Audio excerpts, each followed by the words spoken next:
All right, everybody, welcome back. We are diving into some fascinating stuff today. Yeah, It's something a lot of you have been asking about absolutely. the 2024 election. It's going to be a big one. And we always try to go a little deeper here. That's right. That's what we do. So we found this really interesting prediction model. Oh, yeah, I've heard of this one. Yeah, it's called The Keys to the White House. Catchy name. And it was created by this historian, Alan Lichtman. Yeah, he's been doing this for a while. And get this, it's been pretty much spot on since like 1984. I mean, predicting elections, that's got to be tough. Right. So we're going to take a closer look at that today. I'm excited to hear more about this. So basically, how this model works, it's got these 13 true or false questions. Ah, like a political litmus test. Kind of, yeah. Mm. They're called the keys, and they cover all sorts of stuff, Like what kind of stuff? like the economy, social unrest, even how charismatic the candidates are. So it's not just looking at polls. No, it's a much bigger picture. That's interesting. Yeah, one of the keys, for example, is about what happened in the midterm elections. Oh, right, like the one in 2022. Exactly. Do you remember who won more seats in the House? Wasn't it the Republicans? Yeah, the Democrats actually lost some seats, Oh, that's right. and that actually feeds into this prediction model. Wait, what? How does that even work? So that particular key is called the party mandate. Okay. And the idea is if the party in power, the incumbent party, Uh, if they lose a bunch of seats in the midterms, it could mean that people, yeah. aren't as confident in them, Makes sense. which might hurt their chances in the next presidential election. I see the connection. So, drum roll, please. What does this model predict for 2024? Lay it on me. Well, according to Lichtman and his 13 keys, he's predicting that Kamala Harris will win. Whoa, really? That's a bold prediction. It is, but we got to remember this model has a pretty amazing track record. Yeah.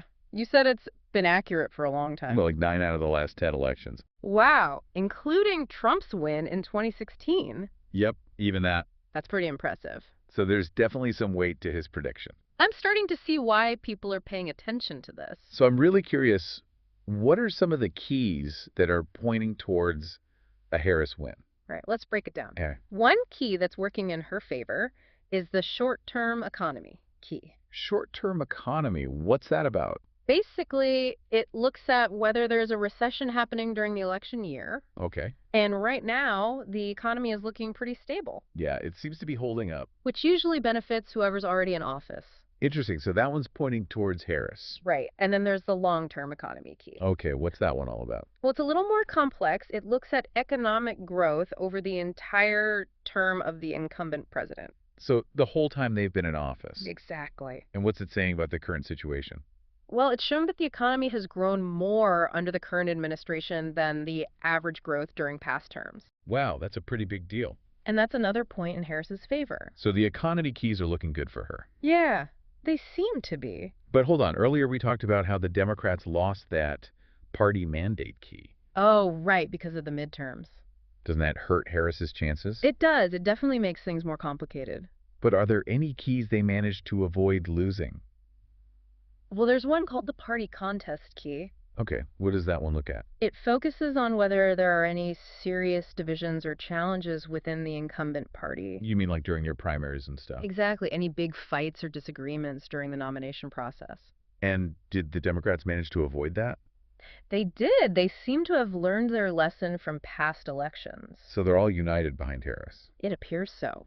Wow, that's got to be a relief for them. It definitely gives them a better shot. And Lichtman actually suggested that maybe Uh-huh. the Democrats might have been paying attention to his model. Oh, really?